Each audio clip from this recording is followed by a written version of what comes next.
Hospital Nacional Hipólito Unanue.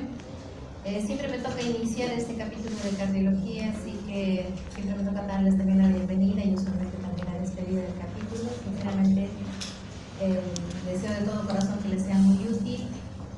Debemos de entender de que cardiología probablemente ya después de este mes que van a llevar ustedes no van a volver a verlo hasta que ya lo recibamos como internos en los diferentes hospitales, así que a ver si le damos un poquito de énfasis a aprenderlo bien, porque ustedes serán probablemente los primeros que recojan a los pacientes ya cuando estén en las primeras guardias en los hospitales, así que no se les pase diagnósticos que pudieran ser de muy alto riesgo. Así que con el saludo de todos los cardiólogos que los recibirán en las diferentes sedes, es que empezamos la clase de hoy. Por favor, si pasamos de todas maneras la lista, chicos. Sé que hoy día han tenido un examen. ¿Está pasando, doctora? Sí, perfecto, ok. Espero que les haya ido muy bien en el examen. Listo, empezaremos entonces la clase que me toca hoy, que es el examen cardiovascular. En realidad es una aproximación a lo que es el examen cardiovascular, porque ustedes ya vienen del curso anterior en el cual han hecho ampliamente lo que es semiología y particularmente semiología cardíaca, me imagino que lo han tratado bastante bien. Así que hoy es principalmente un repaso, una forma de enfocar ya todo lo que venimos aprendiendo, y cuando uno recuerda que empezamos a analizar la parte cardiológica, usualmente encontramos estas caritas en los internos, en los alumnos, cuando se trata de un paciente cardiópata, ¿no? Uy, madre, ¿y el soplo qué será? Resulta que en clase nunca escuché un soplo, no hacía prácticas o lo que fuera, y lo primero que encontramos son caritas de espanto cuando se trata de un paciente con problemas de cardiopatía. Entonces no es tan difícil como aparentemente uno lo tilda, es un estigma que le ponemos. Entonces tenemos que empezar a valorar pues de qué patología se tratará. No sé, una cardiopatía congénita, me han dicho que este paciente es cardiópata y es todo lo que sé de él, ¿no? Será valvular, no será valvular, una cardiopatía de esas raras que usualmente también suelen presentarse, frente a qué paciente estoy. Entonces todo termina en pánico, a veces inclusive unos residentes, asistentes del servicio en el que estén, y finalmente terminamos haciendo, ya me voy a cargar, no voy a decir exactamente qué es lo que es. Pero en realidad, como les decía, es sumamente importante acceder a un buen examen cardiovascular, porque en el área que ustedes estén, así algunos decidan ser oftalmólogos, qué sé yo, traumatólogos, o en el área que ustedes deciden, en realidad en algún momento siempre les va a tocar un paciente cardiópata, que sería importante que por lo menos podamos precisar y enviarlo de manera adecuada a una evaluación pues importante. Un poquito para que despierten, si reconocen esas imágenes, una de las ciudades más bonitas de nuestro país, el Cusco. Y empecemos entonces con la historia clínica, el examen físico, porque al igual que en todas las áreas del examen, perdón, de las diferentes áreas clínicas de la medicina, pues empezamos con lo básico, con el ABC, que corresponde a una buena historia clínica, un buen examen físico, y luego seguimos con los exámenes sensoriales. Hoy particularmente veremos lo que corresponde un poco a la historia clínica y el examen físico. No es una clase de semiología completa definitivamente, pero es una forma de aproximarnos a qué es lo que deben de hacer ustedes en la evaluación de un paciente con cardiopatía. Debemos empezar entonces por una historia clínica adecuada. Y debemos empezar con un motivo por el cual el paciente acude a la consulta.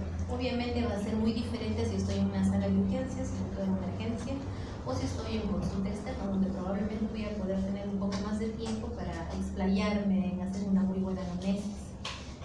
Tengo que evaluar en una sala de emergencia bastante rápido, porque probablemente del tiempo que yo demore en hacer una anamnesis, a veces ni siquiera podemos obtener datos, porque a veces lo traen gente que ni siquiera es familiar del paciente y no podemos saber, pero hay que de todas maneras hacer una evaluación lo más rápida posible para poder usualmente salvar la vida del paciente, porque muchos de sus problemas con patología cardíaca suelen ser de necesidad mortal. Entonces tengo que empezar viendo cuál es el motivo de la consulta, cuál es el síntoma, cuáles son los síntomas que traen al paciente a consulta. Empezaremos evaluando la enfermedad actual, desde cuándo, a qué hora empezó, cómo empezó, si hubo factores que determinaron el inicio, qué estaba haciendo cuando empezó la enfermedad. ¿Alguien sabe sobre los antecedentes importantes de este paciente? De repente, sobre su enfermedad actual, es posible tal vez una complicación de la enfermedad que le trae de fondo. Tiene antecedentes patológicos en general, frente a qué paciente estoy, qué edad tiene, etcétera, etcétera. Y si tengo tiempo, también podré valorar, y es necesario hacerlo, sobre los antecedentes familiares del paciente que estoy atendiendo. Empecemos entonces por los síntomas. ¿Qué síntomas trae el paciente con problemas de corazón? Lo más clásico, lo más común ahora, de hecho, es el dolor torácico. Y algunas veces solamente evaluando el dolor torácico, es decir, solamente conversando con el paciente, yo puedo tener ya más o menos una presunción diagnóstica. Por lo tanto, es muy importante que yo investigue qué tipo de dolor es, qué características tiene, qué intensidad de dolor, en qué momento inició, en qué momento es el dolor de máximo dolor, a dónde se irradia, qué lo motivó, etcétera, etcétera. Entonces, todos esos datos me van a ayudar muchísimo a una presunción diagnóstica adecuada. Otros síntomas con los que viene el paciente, ya los conocen ustedes: disnea, desde cuándo, en qué clase funcional, qué cantidad de esfuerzo provoca la disnea, si el paciente ha llegado o no a la ortornea, si está presentando una disnea paroxística nocturna. Esto es importante precisar porque también podré tratar de hacer una diferenciación del tipo de insuficiencias respiratorias cardiológicas, no cardiológicas, problemas respiratorios, o frente a qué tipo de disnea estoy, ¿no? Para eso a veces no es tan fácil definir, y en emergencia con mayor razón el paciente está con una dificultad respiratoria importantísima y no sé si son pulmones o no sé si es corazón. En algunos casos nos podrá ayudar algún examen auxiliar, pero en otros el anamnesis también podrá precisar. Por ejemplo, un paciente que viene con disnea y que tolera el decúbito, es muy poco probable que ese paciente sea de etiología cardíaca. Es muy probable que ese paciente tenga otra causa de esa dificultad respiratoria, pero si el paciente no tolera el decúbito y nos cuenta una historia de ortornea, nos cuenta una historia de disnea paroxística nocturna, es muy probable que esa disnea se deba más bien a un problema de etiología cardíaca. Ahora, sabré diferenciar también lo que es fatiga de lo que es disnea. ¿Qué cosa es fatiga?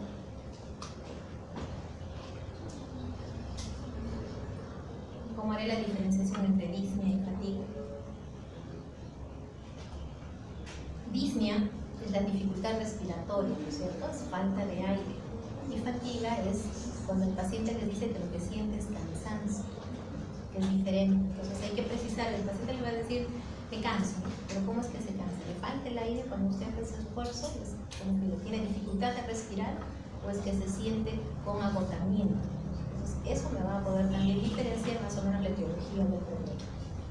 Podré precisar si el paciente tiene síntomas de bajo gasto, ¿no? Dentro de ellos de repente anorexia, sensación de llenura precoz, dolor en el hipocondrio derecho. Es decir, todos estos síntomas puede probablemente traer el paciente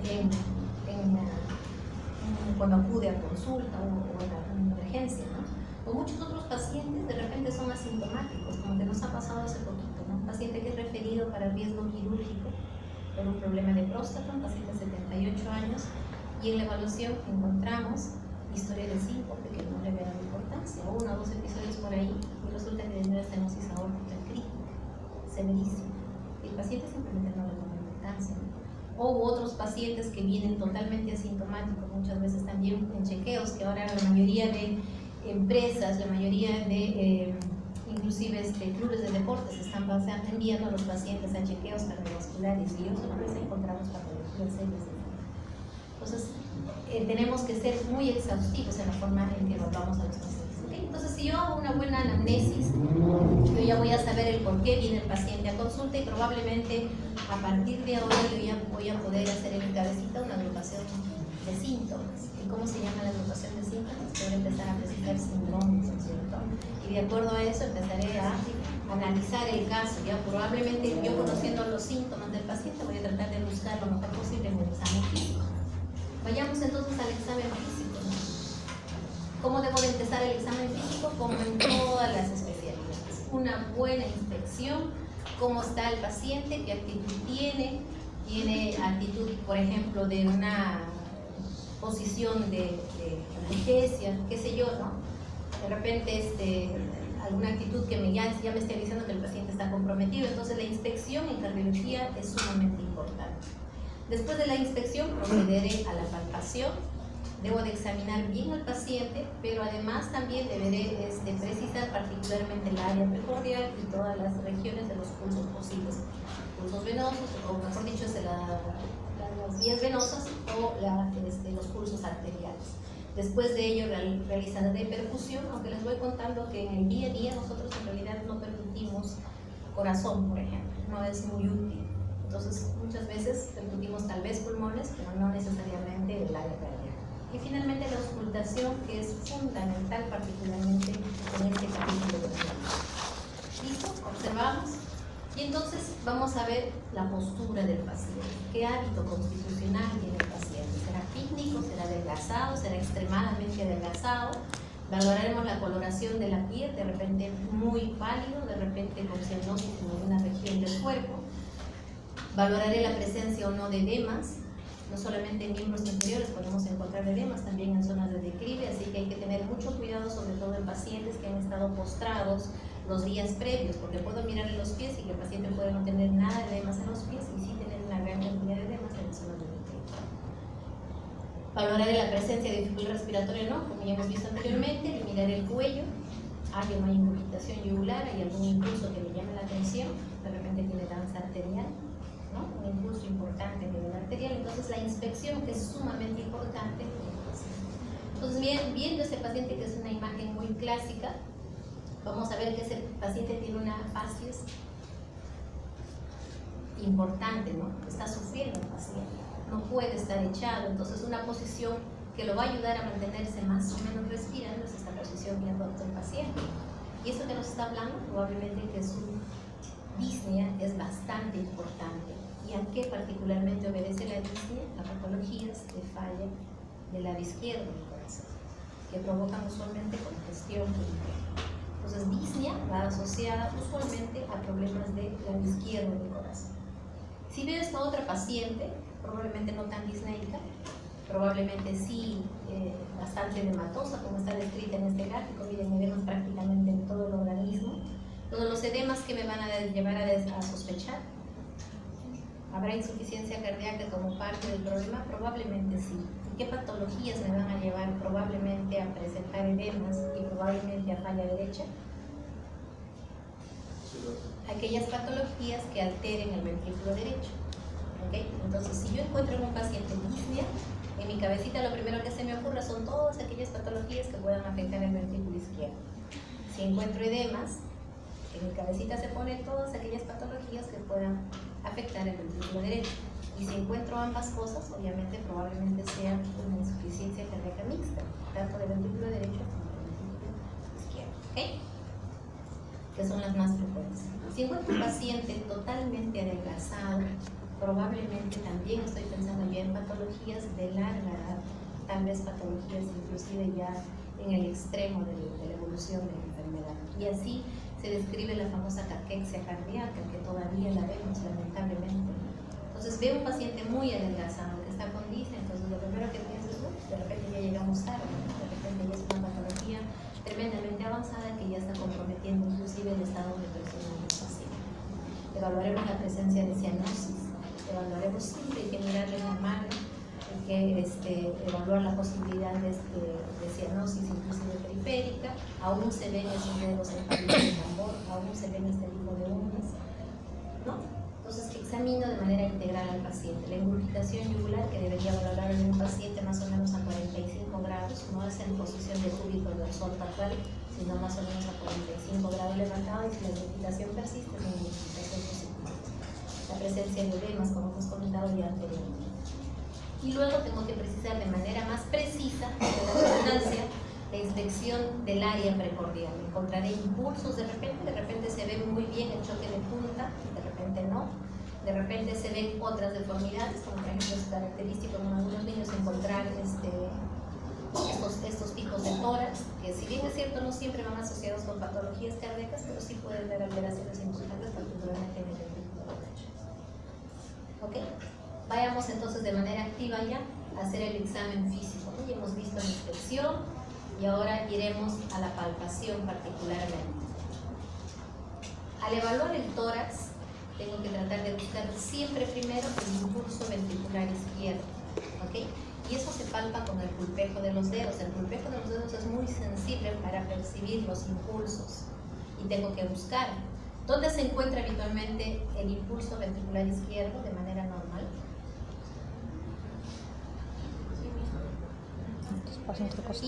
Quinto espacio intercostal en la línea medio clavicular. Si yo lo encuentro por fuera de ese punto, ¿qué empezaré a sospechar?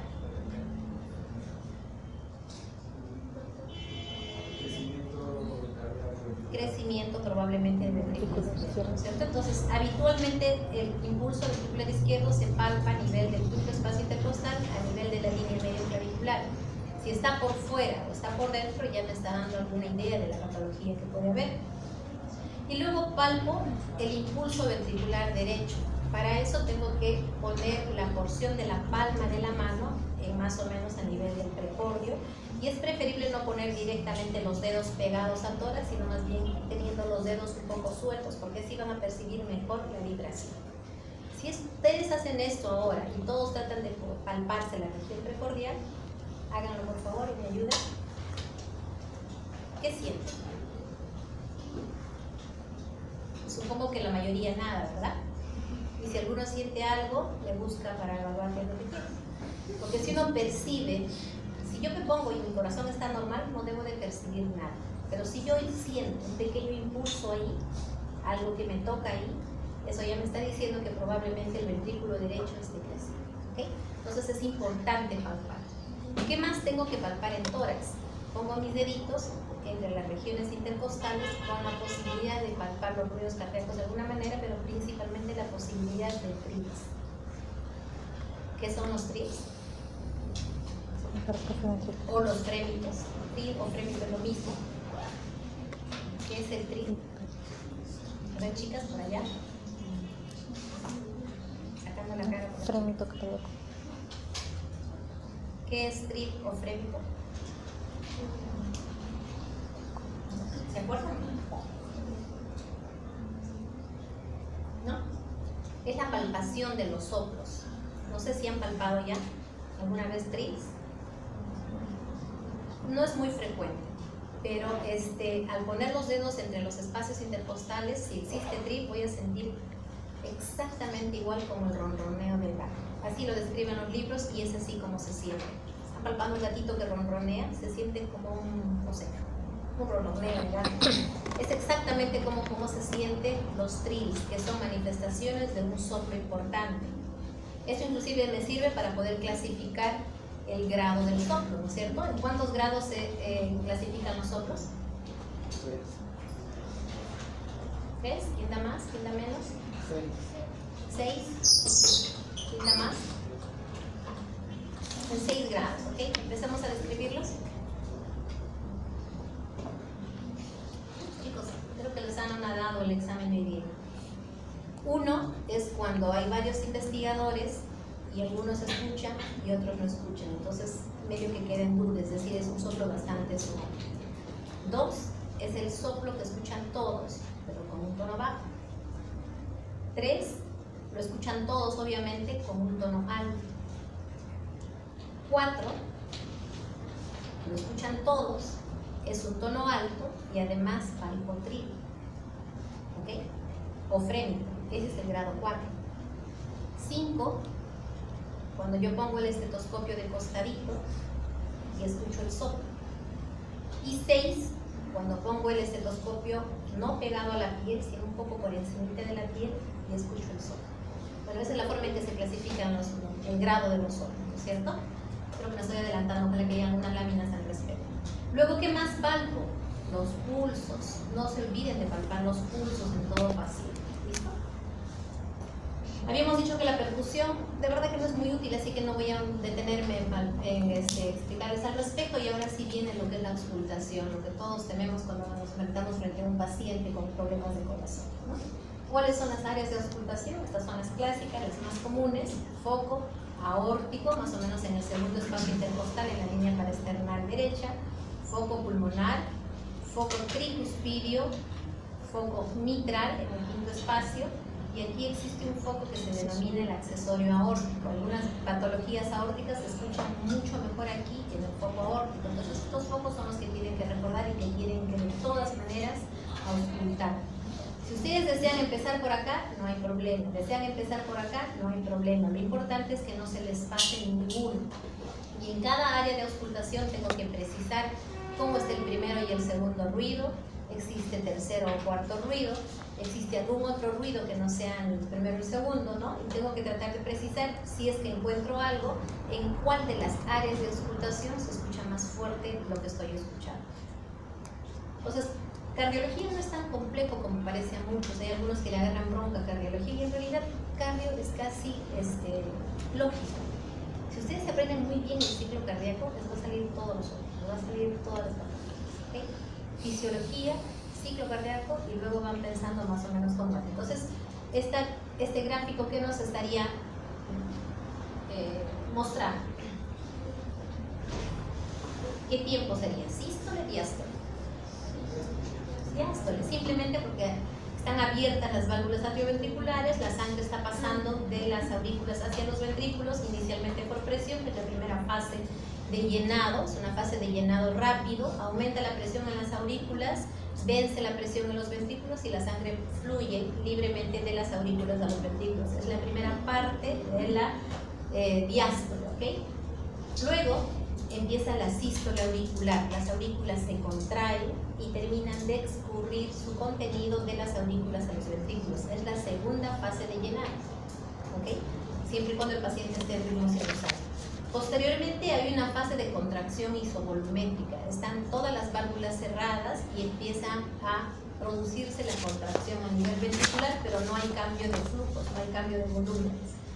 Finalmente, ese aumento de presión en los ventrículos vence la presión a nivel de las arterias, tanto pulmonar como aórtica, y se produce la fase de eyección o fase sistólica.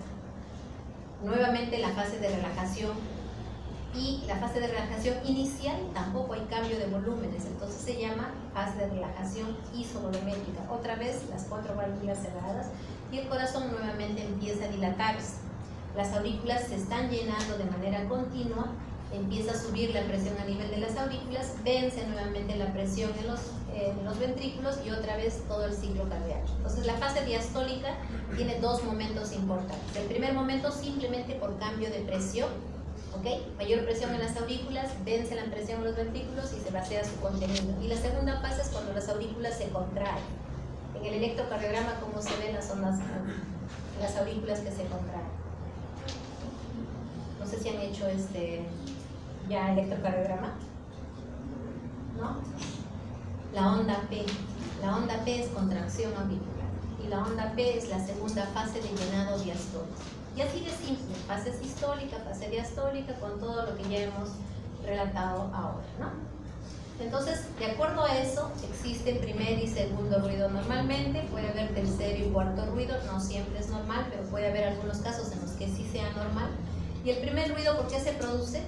Por el cierre de las válvulas atrioventriculares. ¿Cuáles son esas válvulas atrioventriculares? La válvula mitral y del cúspide. Disculpen que sea tan reiterativa, pero lo que quiero que tengan bien grabado es eso, ¿okay? Cuando hay patologías, eso lo van a detallar de mejor manera. Bueno, ¿qué tal? El segundo ruido se produce por cierre de las válvulas sigmoideas. Entonces, primer ruido atrioventriculares, segundo ruido válvulas sigmoideas. Existe tercer y cuarto ruido. De manera normal, no necesariamente. Sobre todo en niños podríamos encontrar tal vez tercer y cuarto ruido. ¿Y por qué se produce el tercer ruido? Se produce por un problema en el llenado ventricular. Usualmente hay probablemente una dilatación importante y ese retumbo que produce la sangre al llenarse bruscamente los ventrículos produce un tercer ruido. Y el cuarto ruido es cuando la aurícula tiene que hacer una fuerza importante y ese movimiento de fuerza importante que hace la aurícula para vaciar su contenido hacia el ventrículo produce el cuarto ruido. Entonces normalmente es primero y segundo ruido y en algunos casos podemos encontrar tercero y cuarto ruido. La presencia de 3 ruidos cardíacos se definen como galope ventricular en algunos casos cuando está asociado el tercer ruido, o galope auricular cuando está asociado el cuarto ruido. Y ahora vamos a ver exactamente cuál es la posición en las que se encuentran en la siguiente lámina. Otros ruidos, además del primer y segundo ruido, se llaman el chasquido de apertura y el clic de eyección. ¿Cuándo es que ocurre el chasquido de apertura y el clic de eyección? Obviamente en estos casos las válvulas están enfermas. Y el chasquido de apertura, como su nombre lo dice, ocurre en la apertura de una válvula enferma. Esa válvula probablemente es todavía flexible, probablemente está estenosada, probablemente está medio cerrada, pero al ser flexible, intentar abrirse, produce lo que se llama el chasquido de apertura, que es una vibración al tratar de abrirse una válvula. Cuando esa válvula enferma ya está calcificada, rígida, dura, no produce chasquido de apertura. Entonces, el hallazgo de chasquido de apertura me hace pensar que esa válvula enferma todavía no tiene calcificación, que esa válvula enferma probablemente todavía es flexible. Eso para nosotros es importante porque probablemente a futuro vamos a decidir la conducta terapéutica de acuerdo a cómo se encuentren esas válvulas. El clic de eyección lo mismo, ¿no? Pero en este caso sería de las válvulas sigmoideas, ¿no? Que al tratar de abrirse también producen ese movimiento de apertura y se denomina clic de eyección. Luego vienen los famosos soplos cardíacos. Siempre nos hacemos un montón de problemas con los soplos cardíacos y no son tan difíciles en realidad. Lo primero que tengo que precisar es, ¿está en la sístole o está en la diástole? ¿Cómo me daré cuenta si está en la sístole o en la diástole? A veces escuchamos un corazón y no sé si es primero o segundo ruido. ¿Cómo será la sístole y cómo será la diástole? A la auscultación. Claro, si en la teoría yo les digo soplo sistólico, aórtico, fácil, diagnóstico probable. Creo que no tan fácil. O sea, si yo les cuento, es mucho más fácil, ¿no es cierto? Pero si te digo, a ver, quiero saber qué soplo es este, ¿cómo sabes si es sístole o diástole? Exacto. Hay que palpar el pulso. ¿Okay? Yo estoy con mi estetoscopio puesto en el tórax del paciente y le estoy palpando el pulso de la otra mano. El primer ruido cardíaco coincide con el pulso. El segundo ruido cardíaco obviamente no tiene pulso. Y el siguiente ruido cardíaco, que nuevamente será el primero, habrá otro pulso. Entonces, después del primer ruido cardíaco, que yo lo estoy palpando, será la fase sistólica, ¿cierto? Antes del segundo primer ruido que estoy palpando, será la fase diastólica. ¿De acuerdo? Entonces, eso me va a ayudar a decir, ajá, ¿está en sístole o está en diástole? Por lo menos eso, porque de acuerdo a eso voy a tratar de definir qué patología es, ¿cierto? Luego, ¿qué nos va a ayudar en la característica de los soplos cardíacos? Nos va a ayudar mucho la tonalidad del soplo. Los soplos que son regurgitativos suelen ser de un tono suave, son, si se puede, ¿no? Una cosa así. Y los soplos eyectivos que tienen que vencer algo suelen ser de un tono áspero, de un tono rudo, o así como un rum, una cosa así, ¿no? Entonces, eso ya más o menos me va a ayudar a precisar qué tipo de soplo y en qué área estoy. ¿Por qué se producen los soplos? Usualmente obedecen a una turbulencia de la sangre que se produce por alguna razón, o porque quiere vencer una obstrucción, o porque hay un shunt, es decir, hay un hueco donde no debería de haber, o porque hay una válvula probablemente insuficiente. Entonces eso hace que la sangre produzca remolinos y esos remolinos se auscultan como soplos. Y si se palpan, son denominados trills o frenos, ¿de acuerdo? Entonces ya me había adelantado a esta lámina, entonces puedo definir si son sistólicos o diastólicos y ya me voy acercando un poquito más, ¿son de eyección o de regurgitación? Los diastólicos serán de llenado o de regurgitación. Ya les había dicho que los soplos de regurgitación son del tono suave. Regurgitación, insuficiencias valvulares, por ejemplo. Y de eyección o de llenado, cuando tienen que vencer algo, entonces el tono será un tono un poco rudo. Entonces hay soplos en la fase sistólica, proto, meso, tele, como guste. Igualito en la fase diastólica, en la primera fase, en la mitad de la fase, al final de la fase. Y también existen los soplos continuos, que están en ambos tiempos. Un ejemplo de soplo continuo lo vamos a ver después, ¿ok? ¿Y esto por qué les hago? Porque es diferente si yo escucho, por ejemplo, una doble lesión aórtica. Encontraré un soplo en la fase sistólica y encontraré un soplo en la fase diastólica. Pero no es un soplo continuo. El de la fase sistólica tendrá una característica eyectiva, ruda, áspera. Y el de la fase diastólica tendrá una característica regurgitativa. Es una doble lesión aórtica que produce soplo tanto en sístole como en diástole. Y eso es diferente de un soplo continuo, ¿de acuerdo? Luego vamos a ver las causas, si usted no se acuerda, de soplo continuo. ¿Otra vez? Entonces acá ya ponemos un poquito de imagen, el ciclo cardíaco. Aquí tienen imágenes de ecocardiografía, sístole, diástole, diástole sobre todo, el color rojo nos indica que el flujo de la sangre está yendo de abajo hacia arriba, aquí está mi cursor, Entonces, si el flujo de la sangre se acerca de abajo hacia arriba, se torna color rojo. Si se aleja de mi cursor, se torna color azul, como en esta imagen. Esta es una imagen característica de 4 cámaras, arriba los ventrículos, abajo las aurículas, y esta se define una imagen de 5 cámaras porque estamos viendo además la válvula aórtica. Entonces, en el ciclo cardíaco vamos a ver diástole en rojo, sístole en azul, cuando ponemos el doble de color. Y luego eso nos va a permitir diferenciar entonces en el ciclo cardíaco, ¿no? Diástole, sístole, diástole, sístole, diástole y así sucesivamente sístole. Es importante valorar la presencia de un electrocardiograma. Miren ustedes que la segunda fase de llenado corresponde a la onda P. ¿Okay? Y luego viene la sístole. Y en las imágenes vamos a poder ver que la sístole eléctrica, es decir, la despolarización eléctrica, antecede en milisegundos de la sístole mecánica. ¿De acuerdo? Entonces en el electrocardiograma se ve exactamente así, ¿no? Esto debería ser la sístole, pero la sístole eléctrica antecede por milisegundos a la sístole mecánica. Entonces nuevamente diástole, sístole, diástole, sístole. Y si vemos cómo están las presiones en las diferentes zonas, en la aurícula izquierda, por ejemplo, estas son presiones en la aurícula izquierda, estas son presiones en el ventrículo izquierdo y estas son las presiones en la aorta. Entonces este cuadro, esta imagen, es un resumen muy bonito de todo lo que significa el ciclo cardíaco y cómo es que varían las diferentes presiones en las diferentes cavidades de acuerdo al tiempo en el que se encuentran. Estas son algunas imágenes que nosotros utilizamos, no solamente el Doppler color, sino el Doppler pulsado, el Doppler tisular, que nos sirve para una valoración adecuada en ecocardiograma. ¿Okay? Visto esa imagen como un recuerdo del ciclo cardíaco, vamos a identificar ahora dónde es que se encuentran los ruidos cardíacos. Habíamos dicho que el primer ruido cardíaco se producía ¿por qué? Cierre de las atrioventriculares. Disculpen, puede sonar un poco tonto para muchos en la clase si es que realmente están muy al tanto de eso, pero lo que quiero yo ahora es hacerles recordar todo esto para el momento en que ustedes estén evaluando pacientes, ¿ok? No les estoy trayendo los últimos estudios ni mucho menos, sino les estoy trayendo netamente la parte práctica para que ustedes puedan evaluar los pacientes, ¿de acuerdo? Entonces, en la primera parte, el primer ruido cardíaco ocurre por cierre de las válvulas auriculoventriculares. Deduzcamos aquí, se cierran las válvulas auriculoventriculares ¿en qué momento?